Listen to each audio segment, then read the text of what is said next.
नंदीग्राम में चुनाव से ठीक एक दिन पहले ममता बनर्जी ने देश की सभी बड़ी गैर बीजेपी पार्टियों के नेताओं को चिट्ठी लिखी है। इन नेताओं में बिहार के नेता प्रतिपक्ष तेजस्वी यादव और झारखंड के मुख्यमंत्री हेमंत सोरेन का भी नाम है। यानी इन दोनों नेताओं को भी ममता बनर्जी का ये खत मिला है। हालांकि ममता की चिट्ठी पॉलिटिक्स कोई नई नहीं है। वो गैर बीजेपी पार्टियां जो इस बार बंगाल में अपना किस्मत आजमाना चाह रही थी, आजमाने की सोच रही थी, उन्हें भी ममता ने खत लिखकर चुनाव न लड़ने की अपील की थी। ममता ने इन पार्टियों से चुनाव में उन्हें सहयोग देने की मांग की थी। ममता को झारखंड मुक्ति मोर्चा, आरजेडी जैसी पार्टियों का सहयोग भी मिला। अब चुनाव के मध्य में ममता ने सभी गैर बीजेपी पार्टियों के नेताओं को चिट्ठी लिखा है। ममता अपनी चिट्ठी में लिखती हैं, बीजेपी और केंद्र की बीजेपी सरकार देश के लोकतंत्र और संविधान के संघीय ढांचे पर लगातार जो प्रहार कर रही है, उस ओर आप सभी का ध्यान आकृष्ट करने के लिए मैं ये खत आपको और देश के अन्य गैर बीजेपी पार्टियों के नेताओं को लिख रही हूँ। आप इस बात पर सहमत होंगे कि जिस तरीके से केंद्र सरकार द्वारा national capital territory of India amendment bill को दोनों सदनों से पास करवाया गया, वो चिंताजनक है। इस कानून के तहत केंद्र की बीजेपी सरकार ने लोकतांत्रिक तरीके से चुनी गई दिल्ली सरकार के हाथों से सारी शक्तियां छीनकर प्रदेश के लेफ्टिनेंट जनरल के हाथों में सौंप दी है। लेफ्टिनेंट गवर्नर को दिल्ली का घोषित वाइसराय बना दिया गया है। पूरा विश्व जानता है कि दिल्ली विधानसभा चुनाव में मुख्यमंत्री अरविंद केजरीवाल के नेतृत्व में आम आदमी पार्टी ने बीजेपी को बुरी तरह हराया। न केवल एक बार बल्कि लगातार 2 बार।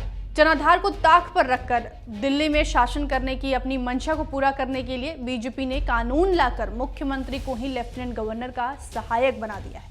और यह केवल दिल्ली में नहीं हो रहा, देश के सभी गैर बीजेपी शासित राज्यों में बीजेपी ने वहां के राज्यपाल के जरिए समस्या पैदा करने की कोशिश की है। बीजेपी द्वारा केंद्रीय जांच एजेंसियां जैसे सीबीआई, ईडी के दुरुपयोग और गैर बीजेपी शासित प्रदेशों की फंडिंग रोकने का भी आरोप ममता ने इस खत में लगाया है। नीति आयोग की आलोचना, प्राइवेटाइजेशन जैसे तमाम मुद्दों का भी जिक्र खत में नजर आता है। ममता ने आखिरी में लिखा है कि अब समय आ गया है कि लोकतंत्र और संविधान की रक्षा के लिए पूरा विपक्ष एकजुट हो। तृणमूल कांग्रेस की चेयरपर्सन होने के नाते समान विचारधारा वाली पार्टियों के साथ काम करती रहूंगी। हम इस जंग को तभी जीत सकते हैं जब हम एक हों और लोगों को एक विश्वसनीय विकल्प दें। ममता ने तेजस्वी और हेमंत सोरेन के अलावा ये खत जो है वो सोनिया गांधी, शरद पवार, एमके स्टालिन, अखिलेश यादव, उद्धव ठाकरे, अरविंद केजरीवाल, नवीन पटनायक, जगनमोहन रेड्डी और महबूबा मुफ्ती को लिखा है। ममता के खत पर अब झारखंड के मुख्यमंत्री हेमंत सोरेन का भी जवाब आया है। सुनिए हेमंत सोरेन ने क्या कहा। आपको भी पत्र लिखा है, बीजेपी पे कई सारे संगीन आरोप लगाए हैं।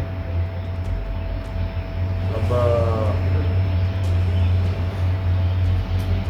चुनाव में भारतीय जनता पार्टी जिस तरीके से अपने हथकंडों को अपनाती है, वो चुनाव में तो स्पष्ट रूप से दिखता ही है। और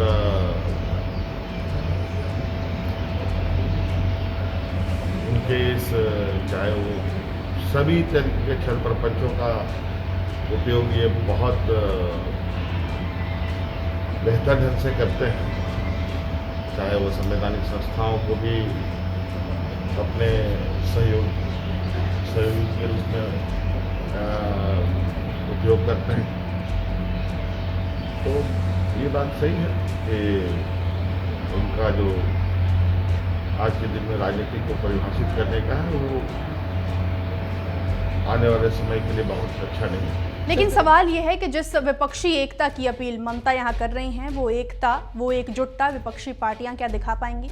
इससे पहले साल 2019 के लोकसभा चुनाव के वक्त भी ये कवायद चल रही थी कि सभी विपक्षी पार्टियां एकजुट होकर चुनाव लड़ें, लेकिन सभी कोशिशें बेनतीजा रहीं। जबकि ये बात विपक्षी पार्टियां भी स्वीकारती हैं कि बीजेपी और नरेंद्र मोदी लहर को अकेले रोकने की कुव्वत फिलहाल देश के किसी भी राजनीतिक पार्टी में नहीं है। तो आपको ये वीडियो कैसा लगा हमें ज़रूर बताएं। अगर पसंद आया तो लाइक करें, कमेंट करें, अपने दोस्तों के बीच साझा करें और हमारा चैनल सब्सक्राइब करना नहीं भूलें। आप देख रहे थे बिहार तक और मैं थी आपके साथ प्रेरणा। शुक्रिया।